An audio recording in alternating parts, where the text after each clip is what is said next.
உலகெல்லாம் உணர்ந்து போதற்கரியவன் நிலவுலாவிய நீர்மலிவேணியன் அழகில் ஜோதியன் அம்பலத்தாடுவான் அழகில் ஜோதியன் அம்பலத்தாடுவான் மலர் சிலம்படி வாழ்த்தி வணங்குவோம். திருச்சிற்றம்பலம். திருச்சிற்றம்பலம். அன்பான மெய்யன்பர்களே, சென்ற வாரத்திலே இயற்பகை நாயனாரை பற்றி பார்த்தோம். அவர்கள் தெய்வலோகத்துக்கு சென்ற காட்சியெல்லாம் நாம் பார்த்தோம். இந்த வாரத்திலே இளையான்குடி மாற நாயனார், 63 நாயன்மார்களே இவர்களும் ஒருத்தர். அந்த கதையை பற்றி நாம் இன்றைக்கு பார்க்க போகிறோம். அதற்கு முன்னாலே மன உறுதி என்றால் என்ன என்பதை பற்றி அபிராமிப்பட்டருடைய பாட்டு பார்க்க முடியும். அபிராமிப்பட்டர் எப்படி பாடுறார்? மணியே, மணியின் ஒளியே, ஒளிரும் மணிப்புனைந்த அணியே, அணியும் அணிக்கு அழகே, அணுகாதவர்க்கு பிணியே, பிணிக்கு மருந்தே, அமரர் பெரும் விருந்தே, பணியேன் ஒருவரை நின் பத்மபாதம் பணிந்த பின்னே. அபிராமி அம்மையை, திருக்கடவுரில் இருக்கின்ற அபிராமி அம்மையை எந்த அளவுக்கு உறுதியாக பாடுறார் பாருங்க. மணியே, மணி, அந்த மணியின் ஒளியே, ஒளிரும் மணிப்புனைந்த அணியே, அணிகின்ற அணிக்கு அழகே.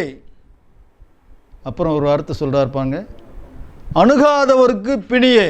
அந்த அபிராமி அம்மை பொதுவாக தெய்வத்தை அணுகவில்லை என்றால் மனிதனுடைய மனங்கள் கெடும், அதனாலே அவர்களுக்கு பிணிகள் வரும்.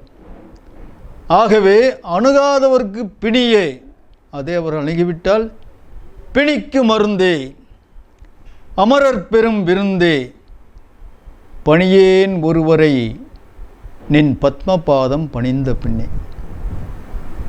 உன்னுடைய பத்மபாதத்தை நான் பணிந்த பிறகு யாரையுமே நான் வணங்க மாட்டேன். அப்படி ஒரு அன்பான, பக்தியான, ஒரு உறுதியான ஒரு பக்தன் அபிராமிப்பட்டர். அபிராமிப்பட்டர் அபிராமி அந்தாதி 101 பாடல்களை அந்த திருக்கடவுரில் ஏற்றியிருக்கார்கள். அவர்களை பற்றி நேரம் கிடைக்கும்போது ஒவ்வொரு பாட்டாக சொல்ல முடியும்.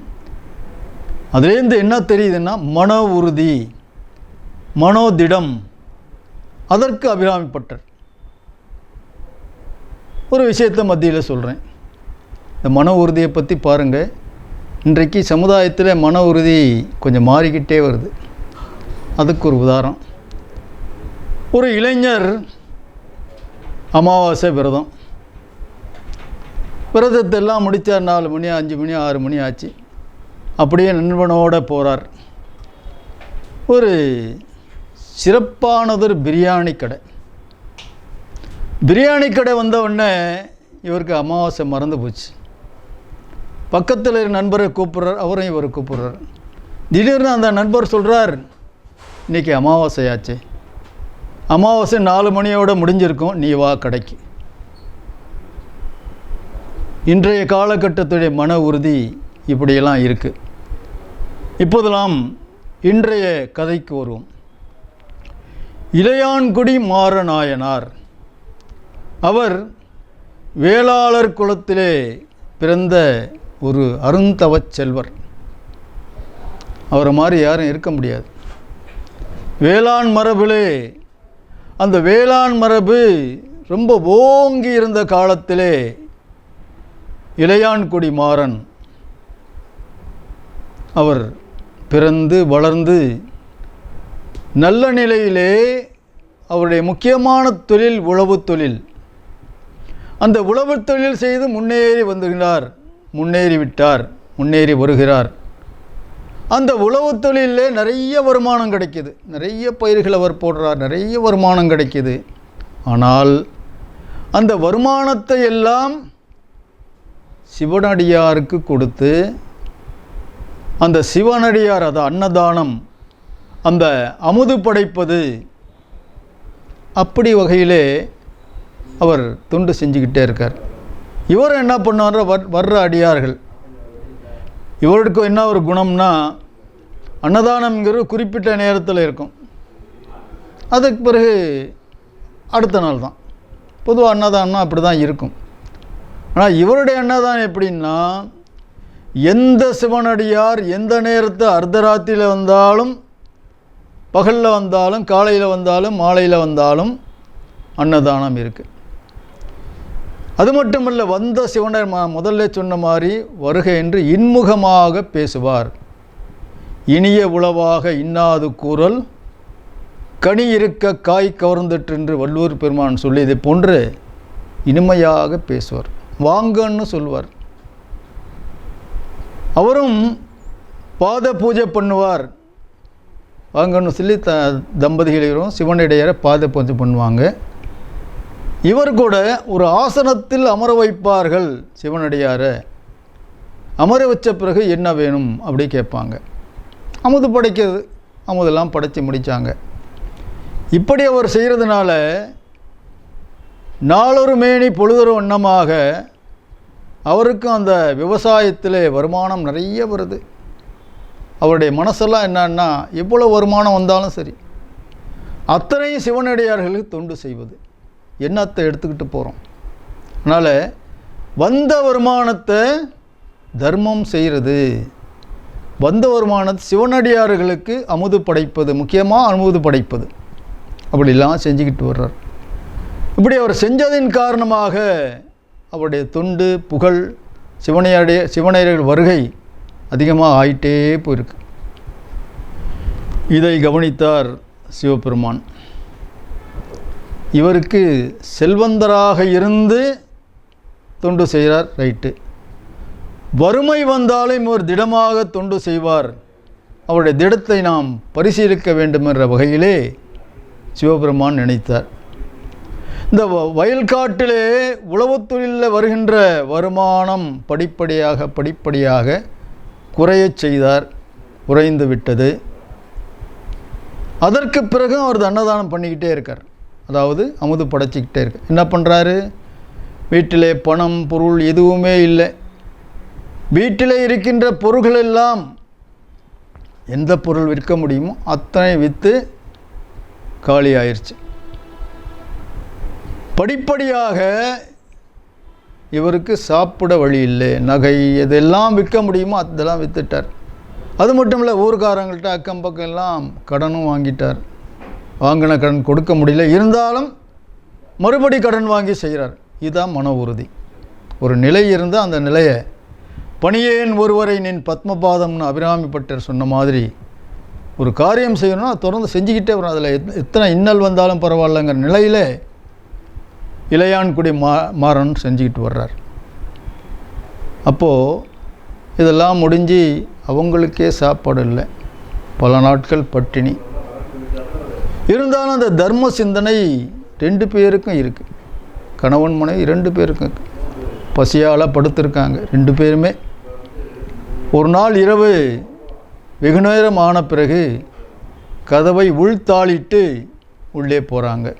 வீட்டில் ஒரு சிவனடியார், சிவபெருமான் சிவனடியார் வேடம் அணிந்து மிகவும் பசியாக இருப்பதாக வந்து கதவு தட்டுறார். கதவு தட்டி பார்த்த உடனே ஒரு சிவனடி வந்தோடனே, வாங்க சாமி, உட்காருங்க சாமி, அப்படிலாம் செஞ்சு வழக்கமாக செய்கிற பணிவிடையெல்லாம் செஞ்சுட்டு பார்த்திங்கன்னா அவர் விருந்து சாப்பிட வந்திருக்கார் அப்படின்னு தெரிஞ்சது. உடனே உள்ளே போனார் மனைவிட்ட. அவருக்கு அமுது படைக்க வேணும், நம்மகிட்ட இல்லை, ஏதாவது பண்ணி செய்யணும் அப்படின்னு சொல்கிறார். எப்படி சாமி செய்ய முடியும்? எதை வச்சு எப்படி சமைக்க சொல்கிறீங்க? என்ன இருக்குது சமைக்கிறதுக்கு? கடனும் வாங்கியாச்சு, அர்த்தராத்திரி, யார்ட்டையும் இந்த கடைக்கும் போக முடியாது, எதை வச்சு சமைக்கிறது? 2 பேர் ரொம்ப சிந்திக்கிறாங்க. அந்த மனைவிட்ட வஞ்சகம் இல்லை, அதனால் முடியல. இளையான்குடி மாற அந்த மனைவிட்டே ரொம்ப மன்றாடுற, ஏதாவது ஒரு யோசனை சொல்லு, நீ நினச்சா முடியும், ஏதாவது யோசனை சொல்லு, உனக்கு யோசனை வருங்கிற மாதிரி ரொம்ப ரொம்ப தாழ்ந்து கேட்குறார் அந்த அம்மையார்கிட்ட. உடனே அந்த அம்மையார் யோசனை பண்ணுறாங்க, ஒரு வழி கிடைக்கிது அவங்களுக்கு. இன்றைய மதியத்திலே நம்முடைய அந்த வறுமையை போக்குவதற்காக நம்முடைய வயலில் விதையிட்டோம். விதை அப்படி சொல்லுவாங்கள்ல, வயல் விதையிடுறது, நெல். இந்த நெல்லை இன்றைக்கி விற்றுட்டோம், விதை போட்டிருக்கோம். இந்நேரம் அது முளை வந்திருக்கும். ஏன்னா பகலில் போட்டது, சரியான மழை, ராத்திரி அந்த மழையில் தான் நனைஞ்சு வந்தார் அந்த சிவனடியார் கூட. அந்த நெல்லை ஒரு கூடை எடுத்துகிட்டு போய் அந்த நெல்லை கொண்டு வந்தால் ஏதாவது முடிஞ்ச வரை சமைக்க முடியும். ராத்திரி நேரம், அந்தி பொழுதாச்சு, அந்த காலத்தில் கரண்ட்டெல்லாம் இருக்காது. இவர் கூட எடுத்துகிட்டு போகிறார். அப்படி ஒரு தோராயமாக அவர் வயல் தானே, அப்படியே போய் அந்த விதை நெல்லை அப்படியே பறிக்கிறார். சேறு சகதி எல்லாத்தோட ஒரு கூடையில் எடுத்துக்கொண்டு ஓரளவுக்கு நெல்லை எடுத்துகிட்டு வர்றார். அது அரிசியாக்கியாச்சு. சரி, இப்போ காய்கறி வேணும், என்ன பண்ணுறது? இந்த காய்கறி இல்லை. சரி, தோட்டத்து பக்கம் போகிறார். இருக்கிற கீரைகளை பறித்தார். எங்கெங்கோ தேடி ஏதோ கீரை கிடச்சது, பறித்தார். ரைட்டு, அரிசி கிடச்சிருச்சு, கீரை கிடச்சிருச்சு, காய்கறியாக. இப்போ சமையல் செய்கிறதுக்கு விறகு வேணுமே, விறகும் இல்லை, சரியான மழை. இப்போ என்ன பண்ணுறார் பாருங்கள், இதான் பக்திங்கிறது.